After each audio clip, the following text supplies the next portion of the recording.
sedang terjadi pergantian tahun 1445 menuju 1446 Hijriah. Sudah semestinya pergantian tahun itu dijadikan momentum bagi umat Islam untuk muhasabah. Meski tidak terjadi pergantian tahun atau tidak setahun sekali, muhasabah itu mestinya tiap hari sebelum tidur. Tapi setidaknya setahun sekali kita buat muhasabah. Apa pentingnya muhasabah? Dengan muhasabah itu kita akan paham, menyadari kesalahan, ada dorongan untuk melakukan kebaikan. Ya, ada dorongan untuk melakukan kebaikan. Apalagi kaitannya dengan pergantian tahun. Karena pergantian tahun dalam tahun Islam, ya, tahun Hijriah ini erat kaitannya dengan hijrahnya Nabi sallallahu alaihi wasallam. Kita tahu hijrahnya Nabi sallallahu alaihi wasallam itu ada spirit perubahan. Ya. Karena secara bahasa kan al-hijrah bimana al-intiqal. Intiqal berpindah. Tapi makna syar'i dari hijrah menurut para ulama merujuk kepada aktivitas hijrahnya Nabi sallallahu alaihi wasallam itu dirumuskan oleh para ulama, khuruj min daril kufri ila daril Islam. Khuruj, keluar. Keluar dari mana? Min daril kufri, negeri kufur. Yang mana negeri kufur? Mekah. Kita tahu Mekah waktu itu jahiliyah. Aturan dipakai aturan suku, kabilah. Ya. Bukan aturan Allah. Makanya disebut jahiliyah. Menuju ila daril Islam, keluar. Menuju daril Islam. Daril Islamnya di mana? Di Madinah. Madinatul Munawwarah, Yathrib yang dahulu dikenal. Maka hijrahnya Nabi ada spirit perubahan. Perubahan dari jahiliyah kepada Islam. Oleh karena itu sudah semestinya Pak, di akhir tahun atau terjadi pergantian tahun, umat Islam kalau melakukan muhasabah, ya, itu harus ada spirit hijrah di dalamnya. Apa yang perlu kita muhasabahkan? 3 hal. Setidaknya ini 3 ini kita tentukan posisi kita. Kita di mana posisinya? Pertama, apakah kita ini semakin taat di hadapan Allah, ya, dari tahun sebelumnya dibanding tahun sekarang dibandingkan tahun sebelumnya? Ya, tahun lalu daripada tahun sini. Semakin taat kita dulu atau sekarang? Ini pertama. Yang kedua, posisi kita, apakah terjadinya pergantian tahun ini stagnan ketaatan kita kepada Allah? Jalan di tempat, Pak. Ya. Atau malahan yang ketiga, pergantian tahun, ya, terjadinya pergantian tahun 1444 dulu, 1445 yang berakhir. Nah, ini semakin menurun. Nah, ini posisi kita di mana? Apa pentingnya kita menentukan posisi ini? Karena Allah Subhanahu wa taala telah mengingatkan iman kepada Allah dan Rasulnya. Dipanggil oleh Allah, termasuk kita yang ada dalam majlis ini. Ya, dipanggil oleh Allah. Nah, konsekuensi dari imannya apa? Ya ayyuhalladzina amanu ittaqullah. Orang beriman dituntut oleh Allah untuk bertakwa. Nah, selanjutnya apa? Wal tanzur nafsum ma qaddamat lighad. Wal tanzur, hendaklah orang beriman yang bertakwa itu. Wal tanzur nafsun, tiap diri dia memperhatikan, melakukan muhasabah. Apa yang dia muhasabah? Ma qaddamat, apapun yang telah dia perbuat, apapun yang telah dia yakini, apapun yang telah dia ucapkan, apapun yang telah dia lakukan, ma qaddamat, tanpa terkecuali. Karena ma di sini bentuknya umum. Ma qaddamat, apa yang telah dia buat dulu, ya, apa yang telah dia yakini, apa yang telah dia ucapkan.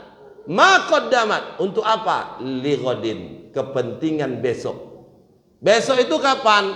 kata Al-Imam Ali As-Saih dalam Tafsirul Ahkamnya, besok itu bukan besok pagi, minggu, bulan, tahun depan, tapi besok hidup setelah dunia.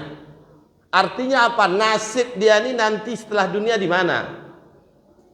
Ini perlu kita renungkan, Pak. Andaikan malam ini kita wafat, meninggal, menghadap Allah, habis sholat isya, sholawat, berdoa, makan-makan, nanti meninggal kita.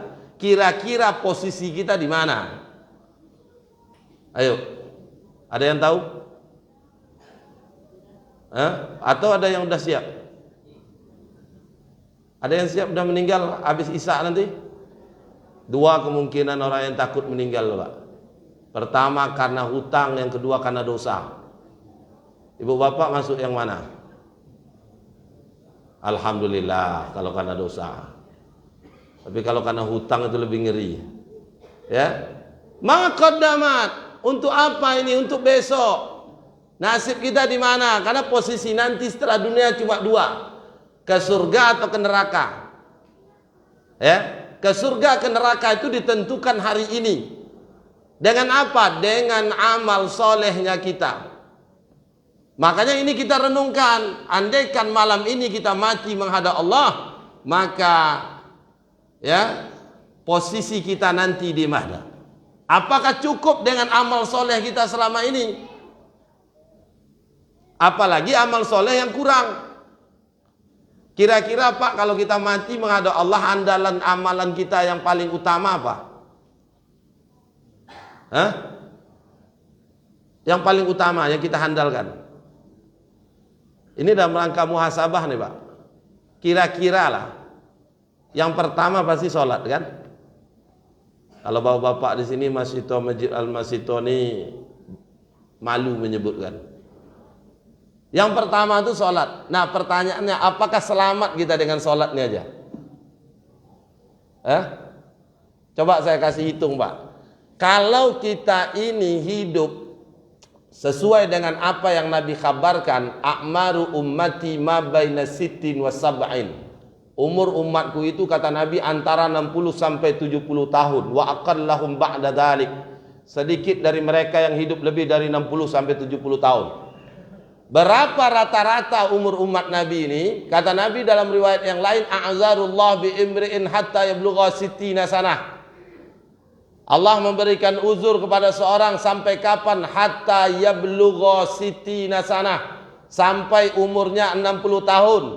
Andaikan kita meninggal 60 tahun tutup usia, maka bagaimana dengan hitung-hitungan amalan yang kita handalkan dengan sholat kita? Berapa menit sholat kita? Orang sholat berapa menit? 5 menit. Coba hitung Pak, 5 menit kali 5 25 kali 30. Bingung lagi itu. Kali 12. Udah? Kali 30. Dibagi 365. Dibagi 1000. Oh Ustaz kok bisa begitu? Salat 5 menit kali 5. Berarti salat sehari. Kali 30 ketemu waktu sebulan. Kali 12 ketemu waktu salat setahun. Kali 30. Ini 30 apa? 30 itu waktu yang tersisa. Dari apa? Dari dikurangi tidur dan prabalik. Umur kita kan 60 tahun. Apakah 60 tahun ini kita gunakan untuk taat semua kepada Allah? Tidak. Ternyata dikurangi 15 tahun untuk prabalik. Seperti yang Nabi katakan dalam sabdanya, Rufi'al qalam an salasin. Diangkat pena itu dari 3 hal, 3 golongan. Siapa pertama? Anis sobi hatta yablugha. Anak-anak sampai dia balik. Berapa usia baliknya orang? Menurut para ulama rata-rata 15 tahun. Kalau 60 kita tutup usia, 60 kurang 15 jadi tinggal 45. Setelah itu siapa lagi yang diangkat penanya, tidak dicatat dosa pahalanya? Orang tidur sampai dia bangun. Nah, makanya kalau ada tidur sedang kajian ini biarkan aja Pak, itu tak berdosa tuh. Jangan dibangun-bangunkan. Ya. Nah, tidur sampai bangun. Berapa rata-rata orang tidur? Tidur malam, tidur siang, di majelis tidur, di kantor tidur. Nah, rata-rata 8 jam. Kalau 8 jam kata para ulama sulusuz zaman. sepertiga dari waktu kita. Waktu kita sehari semalam 24, 24 bagi 3, 8 itu 3. Maka sepertiga waktu kita itu untuk tidur. Nah, kalau 45 dibagi 3 itu tinggal 45 bagi 3 itu 15. Berarti tidur itu 15 tahun. Meninggal umur 60, tidur kita itu aja 15 tahun. Berapa sisa lagi? 45 kurang 15, tinggal 30. Ah, itu makanya 5 kali 5 kali 30 kali 12 kali 30 dibagi 365. Berapa 365? Kenapa 365? 1 tahun 365 hari. Dibagi 1000. Kenapa dibagi 1000? Karena hukum relativitas waktu. Kata Allah di dalam surah As-Sajdah, satu hari di akhirat itu seperti alfasanatim mimma ta'uddun, 1000 tahun di dunia. Dibagi relativitas waktu, maka ketemunya berapa? 0,7 sekian. Artinya berapa? Hidup 60 tahun, sholat 5 menit setiap waktu, itu dihitung sejak balik sampai 60, tak pernah bolos nih. 5 menit kita sholat, itu waktu yang kita gunakan. Usia 60 tahun tutup usia, Pak, Bu, itu cuma 7 bulan. Ayo. Hah? Makanya kita beruntung. Beruntungnya apa? Allah tidak memasukkan kita ke surga karena sholat. Allah tidak masukkan kita ke surga karena puasa, bukan karena ibadah. Seperti halnya Nabi mengatakan, sungguh sholat, zakat, puasa, haji kalian tidak mengantarkan kalian ke surga. Sahabat bertanya, bagaimana dengan engkau ya Rasul? Begitu juga dengan aku. Apa yang memasukkan kita ke surga? Karena rahmatnya Allah, kasih sayangnya Allah. Moga-moga dengan 7 bulan itu Allah memberikan rahmat kasih sayangnya ke kita. Cuma jangan terlalu mengandalkan yang 7 bulan. Ini yang perlu kita renungkan, Pak. Salat ini yang pertama, belum lagi yang lain. Kenapa begitu? Karena ternyata Bapak Ibu, orang masuk surga minimalnya pahala lebih banyak daripada dosa. Kalau sempat dosanya yang dominan daripada pahalanya, itu indikasi orang akan ditempatkan ke neraka. Ini renungan, mohon maaf Pak. Ini kita bercerita bukan, oh Ustadz nih kayaknya udah bebas dari dosa. Nah, ini untuk saya dan Bapak Ibu semua. Ternyata Ibu Bapak, dosa itu ada 3. Kalau kita tengok dari berbagai nas, Al-Quran maupun hadis, ternyata dosa itu ada 3. Pertama, dosa kita dengan diri kita sendiri. Disuruh sholat, tak mau sholat. Disuruh puasa, nak mau puasa. Suruh nutup aurat, aurat dibuka. Dilarang makan riba, riba pun digasak. Apa lagi? Hah? Disuruh haji, bagi yang mampu tak haji. Dibilang tak belum ada panggilan. Panggilan apa? Malaikat maut lagi manggil, Pak. Kurang apa lagi panggilan? Al-hajju as'uru ma'lumat. Wa atimul hajja wal umrata lillah. Udah ada banyak panggilan itu. Sama dengan sholat nih, kenapa kau tak mau sholat? Belum ada geraknya. Emangnya ular yang bergerak? Hah? Sholat nih kapan mulai? Kalau kita nak mulai, nak bakalan mulai. Kalau disuruh sholat, disuruh puasa, disuruh taat, disuruh nutup aurat, dilarang makan riba masih dilakukan, itu dosa jenis pertama. Dosa ini Ibu Bapak, insya Allah akan selesai diampuni oleh Allah kalau taubatan nasuha. Taubat nasuhanya apa? Sungguh-sungguh menghadap Allah.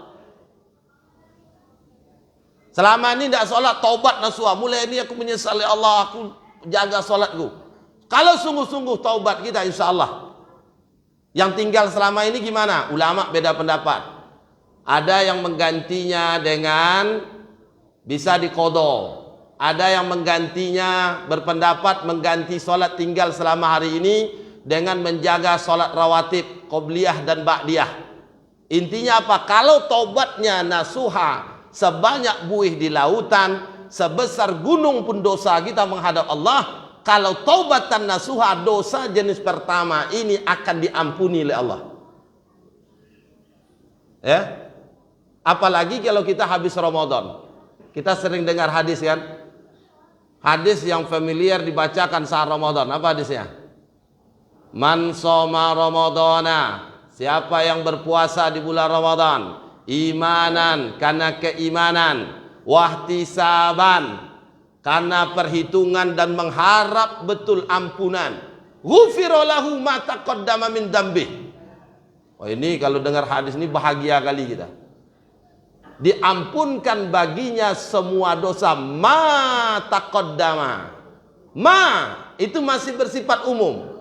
Taqaddama yang dia telah lakukan min dzambihi dari dosa-dosanya. Artinya apa? Orang kalau sungguh-sungguh berpuasa, berharap ampunan berdasarkan hadis ini, ma taqaddama min dzambih, semua dosanya diampuni.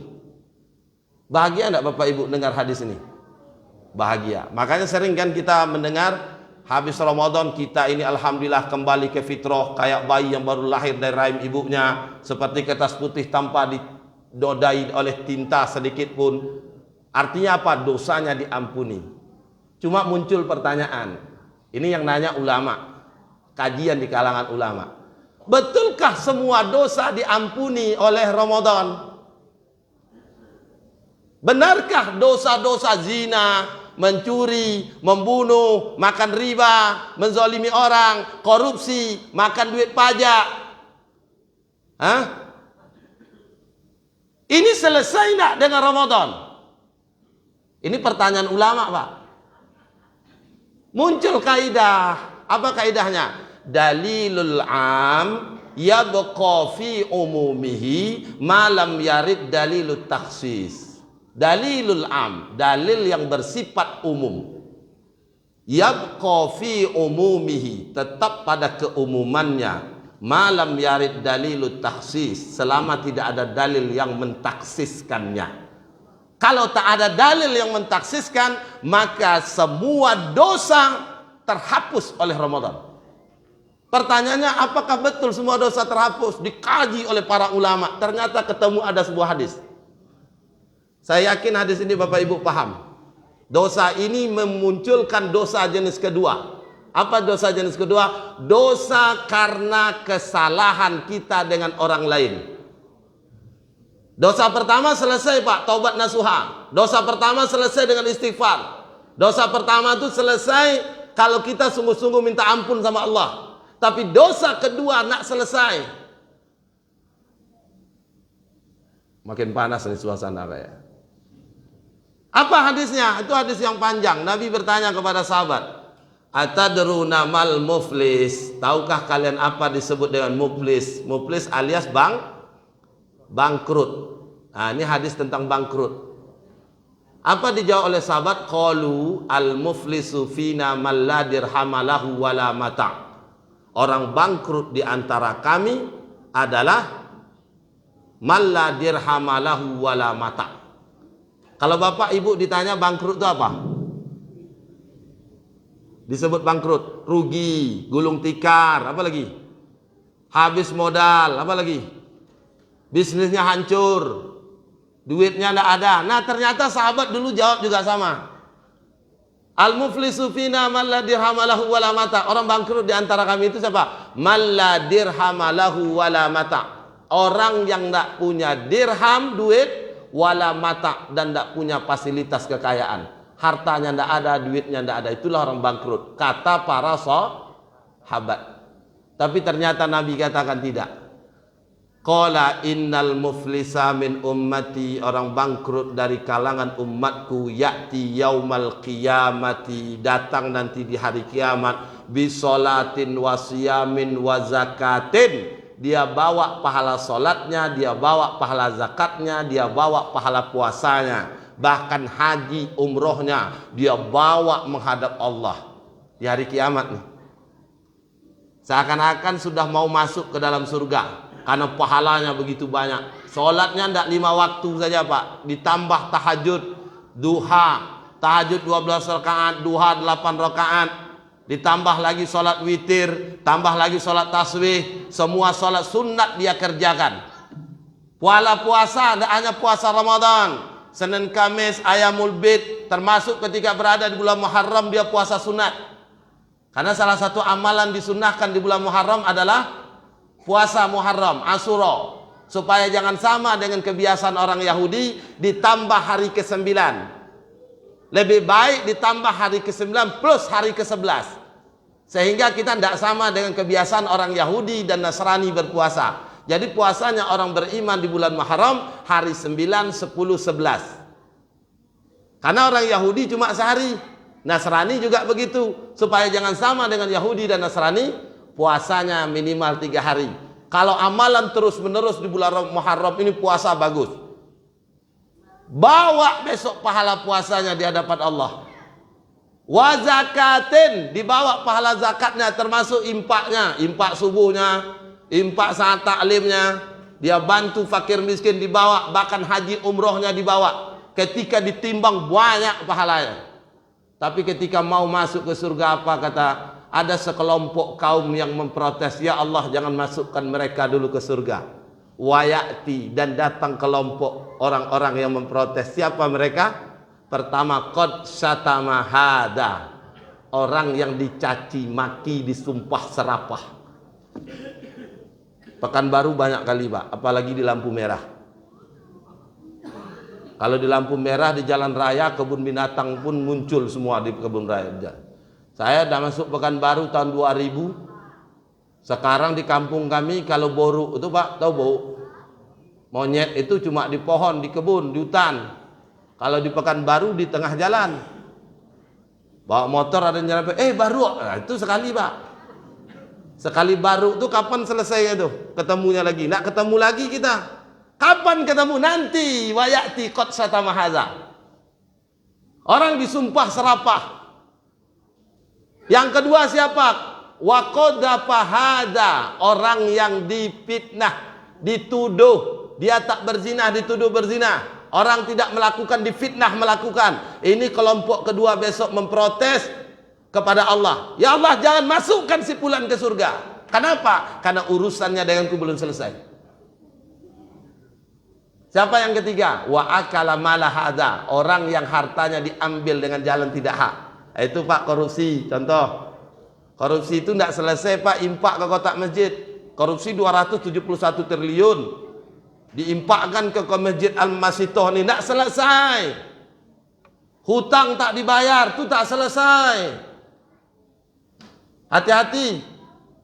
Ini perkara harta. Tanah orang diambil, bersepadan tanah kita sama dia. Pancangnya digeser, itu ngeri itu. Man kota aradon zuluman min zuluman, sibran min sibrin. Siapa yang mengambil tanah secara zalim, artinya tanah milik orang, sibron min sibrin, sejengkal demi sejengkal, tawaqahullahu yaumal qiyamah, akan dibenamkan kelak di hari kiamat an sab'i aradin, sedalam 7 lapis bumi.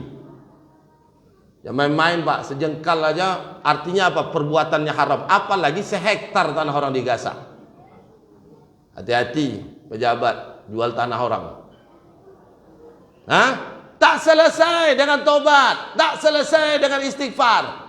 Justru dalam kitab Kifayatul Akhyar dijelaskan, ketika seorang pendosa dia tidak taubat sungguh-sungguh, dia beristighfar kepada Allah, tapi dosanya masih lanjut, maka istighfarnya tidak menghapus dosanya, melainkan istighfarnya menambah dosanya di hadapan Allah.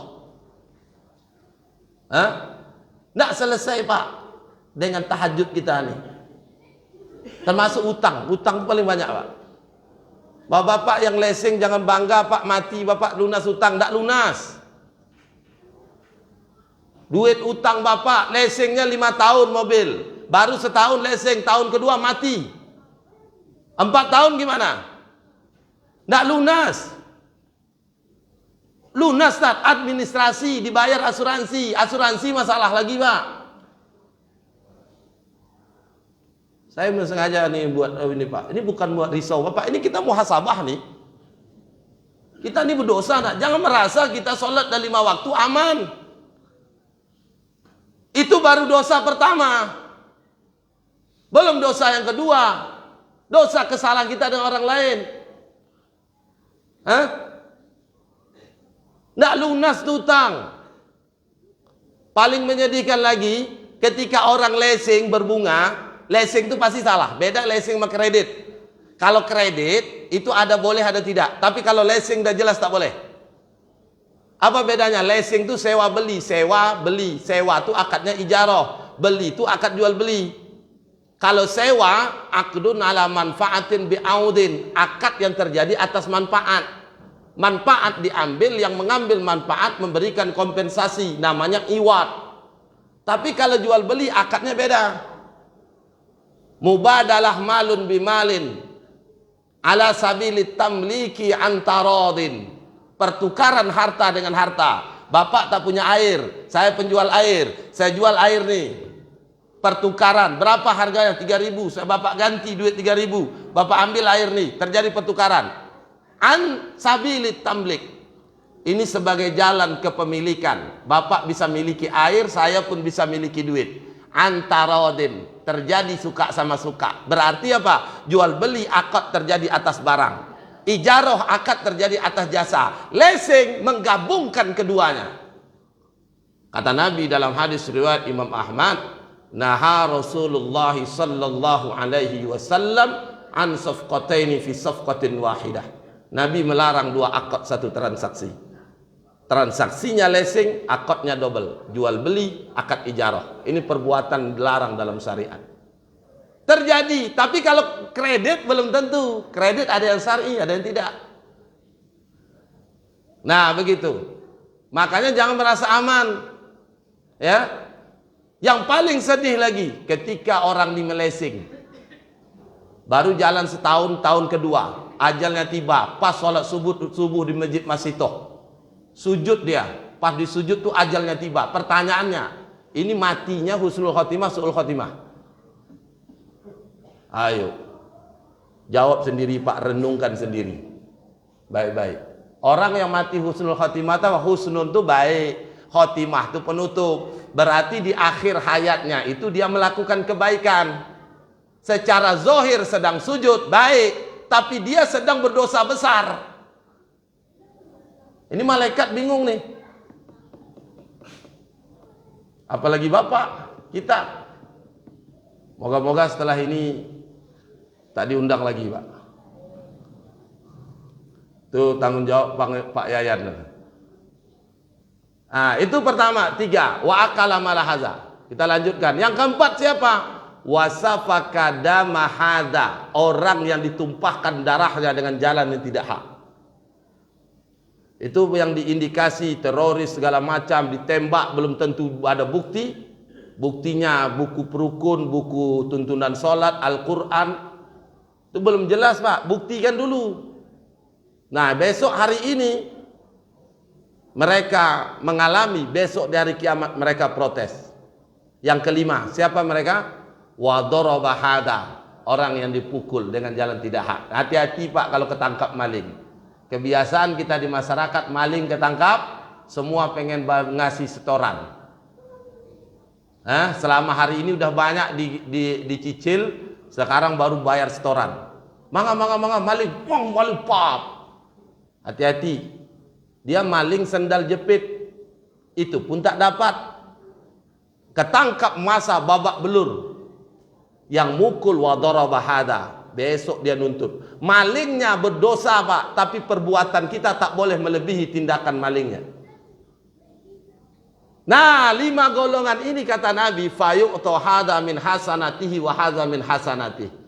Akan diberikan pahala ini, pahala itu. Pahala mana pahala ini, pahala itu? Pahala salat yang ditimbang tadi, puasa, zakat, hajinya. Yang paling sedih lagi, wa in faniyat hasanatuhu. Ketika pahalanya habis, qabla ayyuqda ma alaih, urusan dengan orang yang 5 golongan ini belum selesai. Ukhiza min khotoyahum, dipindahkan dosa orang itu ke dia, summa turiha finnar, kemudian dia dicampakkan ke neraka. Nauzubillah summa nauzubillah. Inilah yang Nabi sebut dengan orang yang bangkrut, dosa jenis kedua. Pertanyaannya, kita udah aman belum dengan dapat bala? Pernah dengar tak? Pernah dengar. Pertanyaan, kenapa awak dapat bala orang berzina? Itu maknanya gambaran kalau kita dapat dosa. Al-Quran menjelaskan itu di sini untuk menjilid di akhir ayat. In kuntum tu'minuna billahi wal yaumil akhir. Jika kalian beriman kepada Allah dan hari akhir. Artinya siapa? Orang beriman. Kalau orang beriman, fajlidu, tidak menjilid. Yang berzina, siapa yang berapa kali jilitan? Mi'ata jaldah, 100 kali jilid. Yang berzina tak dijilid, perintahnya kepada. Kok begitu? Ya itu tadi, satu contoh Pak. Ada orang meninggal, jemaah kita Masjid Masitoh. Ketika ada jemaah Masjid Masitoh meninggal, pas dengar taklim Gema Muharram, ada yang meninggal. Semua pada kabur. Ditinggalkan yang meninggal tadi di masjid. Berhari-hari, berbulan-bulan. Pertanyaan, siapa yang berdosa? Hah? Seluruh jemaah Masitoh ini berdosa. Ustadz yang ceramah malam ini pun berdosa. Kenapa? Karena tak ngurusi jenazah. Ya kan? Kenapa berdosa? Ngurus jenazah itu fardu kifayah. Dibiarkan berbulan-bulan. Seluruh orang Pekanbaru Muslim berdosa. Tidak hanya dibatasi waktu, tempat, bahkan seluruh Muslim di dunia. Andaikan satu jemaah yang ikut taklim di sini meninggal, tak diurus penyelenggaraan jenazahnya, maka seluruh kaum muslimin di dunia berdosa. Apa sebab? Karena tak ngurus jenazah. Betul enggak Pak? Ini serius nih, betul enggak? Betul. Kenapa? Kenapa kita berdosa? Ngurus jenazah itu wajib, fardu kifayah. Kalau ada satu yang menunaikan, gugur dosa semuanya. Kalau tak ada yang menunaikannya, sama semua kaum muslimin berdosa. Betul kan? Nah pertanyaannya, ketika ada orang hari ini berzina, diterapkan tidak hukum cambuk? Tidak. Siapa yang berdosa? Hah? Jangan ustadz aja, enak kali. Enak kali ustadz aja yang berdosa. Di ayat itu tidak ustadz disuruh. Fajlidu in kuntum tu'minuna billah. Insartiyah. Insartiyah di situ kuntum tu'minuna billah, jika kalian itu tidak ustaz. Orang beriman. Syarat disebut beriman pada Allah dan hari akhir, fajlidu. Baca nanti tafsirnya, surah An-Nur ayat kedua. Seruannya kepada orang beriman. Hari ini hukum jilid bagi pezina tak diterapkan. Berapa banyak orang berzina hari ini? Siapa yang berdosa? Yang berzina berdosa. Kita juga berdosa, bukan karena zinahnya dia. Enak kali dia berzina kita dapat dosa. Tapi kita berdosa disebabkan karena hukum jilid atas pezinah tak diterapkan. Karena perintah menerapkan jilid kepada umat Islam. Seperti halnya orang meninggal tadi. Wajib atas setiap kaum muslimin, tak hanya ustadz. Siapapun yang beriman wajib ngurus jenazah. Kalau ada yang ngurus, gugur. Tapi kalau tak ada yang ngurus, berdosa semuanya kaum muslimin. Kan begitu? Ini hari ini Allah perintahkan kepada orang beriman, terapkan jilid. Tapi jilid tak diterapkan bagi pezina. Bahkan berzina itu dianggap indah. Dinyanyikan, buktinya ternyata selingkuh itu indah. Cinta satu malam, oh indahnya, oh asiknya. Berzina indah, berzina asik.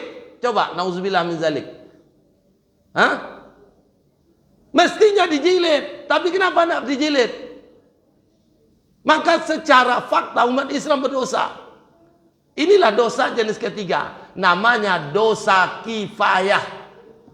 Dosa kifayah itu apa? Dosa karena kesalahan tidak dilaksanakannya fardu kifayah. Fardu kifayah itu Bapak Ibu tak hanya mengurus jenazah. Hari ini terkesan fardu kifayah hanya ngurus jenazah. Bahkan kalau kita tengok di Al-Quran maupun hadis, itu setidaknya urusan fardu kifayah 90%, fardu ain cuma 10%. Contoh ibadah salat Pak. Ibadah fikih ibadah itu kalau kita pelajari Pak paling 5 bab. Taharah, salat, zakat, puasa, haji, selesai kan? Coba kalau fikih muamalah. Muamalah tidak hanya berkaitan harta, tapi bicara jinayah, bicara muamalah tentang harta, bicara mawaris, bicara munakahat. Untuk ibadah cuma 5 bab. Kami mengkaji fikih muamalah itu paling tidak 42 materi. Itu 42 bab. Ibadah cuma 5 bab. Makanya wajar Pak, fikih fardu kifayah itu 90%. Hari ini yang 90% ini tak diamalkan. Siapa yang berdosa? Maka seluruh umat Islam berdosa. Sama halnya umat Islam menelantarkan jenazah yang ada orang meninggal tak diurus jenazahnya. Maka seluruh umat Islam berdosa. Cuma bisakah kita ini menerapkan secara pribadi? Tidak bisa. Kenapa? Karena tidak ada hukum swasta, yang ada hukum negara. Maka mesti ada negara. Nah, negaranya yang mana? Inilah yang Nabi contohkan, hijrah dari Mekah ke Madinah. Madinah sampai Nabi ke Madinah mendirikan daulah Islam. Berdiri daulah Islam di Madinah. Maka ketika berada di Madinah, Nabi menjalani 2 peran. Peran sebagai Rasul, peran sebagai Raisud Daulah. Peran sebagai Rasul membawa risalah Islam. Peran sebagai Raisud Daulah, Nabi sebagai kepala negara memimpin masyarakat yang ada di Madinah. Baik Muslim maupun Yahudi termasuk Nasrani. Nabi kepala negaranya. Wafat Nabi 10 tahun memimpin Madinah, diganti oleh generasi setelahnya. Itu disebut khairul qurun, generasi sahabat. Kita kenal namanya Khulafaur Rasyidin. Kita kenal ada Abu Bakar, Umar, Utsman, Ali radhiyallahu anhum. Bahkan kalau masjid-masjid yang mazhabnya kaum tua ada solawatan, itu biasanya dibacakan saat Ramadan. Al-Khalifatul Ula Amirul Mukminin Sayyiduna Abu Bakrin As-Siddiq. Khalifah yang pertama, Amirul Mukminin, pemimpin orang beriman, Abu Bakar As-Siddiq. Kenapa disebut Abu Bakar As-Siddiq? Karena Abu Bakar Raisud Daulah, kepala negara pengganti setelah wafatnya Nabi. Berakhir Abu Bakar, ganti Umar. Berakhir Umar, ganti Utsman. Berakhir Utsman, ganti Ali bin Abi Thalib. Berakhir masa Khulafaur Rasyidin 30 tahun, diganti masa Umayyah. Ya, masa Umayyah. Ya, Muawiyah bin Abi Sufyan. Berlalu sekian puluh tahun, berakhir Umayyah diganti Abbasiyah, berakhir Abbasiyah diganti Utsmaniyah, pusatnya di Turki, lebih kurang 1342 tahun. Inilah negara yang mesti menerapkannya. Kalau individu menerapkan, ulama sepakat umat Islam yang menerapkan berdosa. Siapa yang diberi kewenangan? Hanya negara. Tapi negara ini hari ini tidak ada.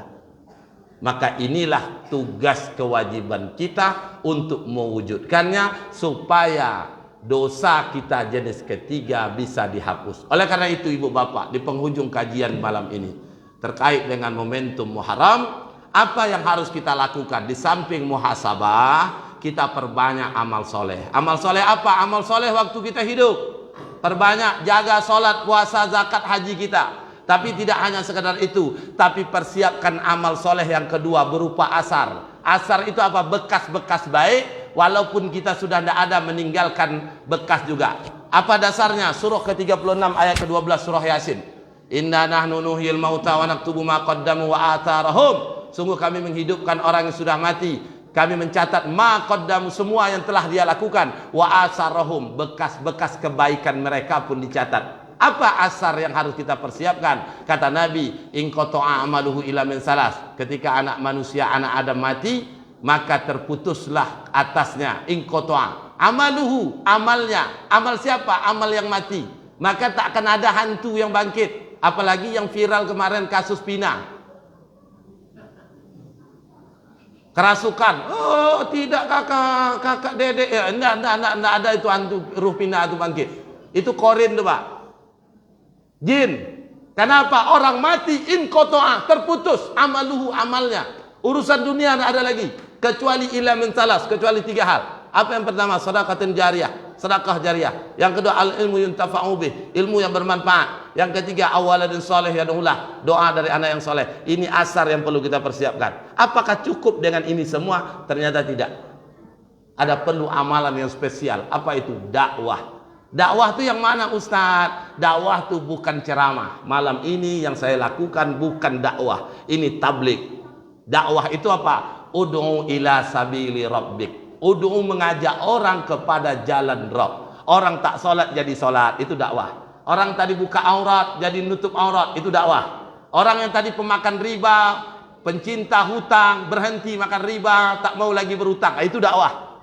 Yang buruk dia lakukan, berhenti dari keburukan, itu dakwah. Makanya Nabi katakan, al-muhajir, orang yang hijrah, man hajaro manahallahu anhu, meninggalkan apa yang dilarang oleh Allah Subhanahu wa taala. Allah larang riba, dia berhenti riba. Allah larang ini, karena apa? Karena ajakan kita. Itulah dakwah, Pak. Kalau yang saya lakukan malam ini bukan dakwah tapi tablik. Bapak ibu udah sholat, saya tak ngajak sholat, itu bukan dakwah. Karena orang dah sholat, ibu-ibu, bapak-bapak semua udah baik. Tapi andaikan bapak ibu ada pelaku riba malam ini, berhenti melakukan riba, maka itu dakwah. Ini yang kita persiapkan. Dengan begitu insya Allah hari tahun depan akan lebih baik dari tahun ini. Dan yang terakhir yang perlu kita persiapkan, di samping kita melakukan muhasabah, mempersiapkan amal-amal yang tadi, yang ketiga, buat namanya resolusi. Apa itu resolusi? Komitmen tahun depan. Apa komitmen kita tahun depan? Tentu secara umum lebih baik daripada tahun ini. Bla bla bla bla bla bla, dibuat rinciannya, wujudkan itu semua. Maka dengan ada resolusi tadi, maka insya Allah tahun 1446 nanti, jika Allah beri kesempatan hidup ke kita, maka insya Allah akan lebih baik dari 1445. Saya kira demikian Bapak Ibu. Mohon maaf hilap kata, penyampaian kurang berkenan, tak ada pakai tanya jawab ya, karena ini bukan kuliah, bukan sekolah. Kalau mau tanya jawab lain waktu bisa diundang lagi. Bukan minta diundang lagi, Pak. Akhir kalam pada Allah, saya mohon ampun pada ibu bapak, mohon maaf. Hadanallahu wa iyyakum ajmain. Barakallahu li wa lakum. Kita tutup majlis kita dengan baca doa tasbih kafaratul masjid hamdalah. Bismillahirrahmanirrahim. Astaghfirullahalazim, astaghfirullahalazim, astaghfirullahalazim. Subhanakallahumma wa bihamdika nashhadu an la ilaha illa anta nastaghfiruka wa natubu ilaik. Walhamdulillahi rabbil alamin. Wabillahil hidayah wa taufik. Banyak cakap, banyak tak elok, saya mohon maaf dari Bapak Ibu semua. Ya, wassalamualaikum warahmatullahi wabarakatuh.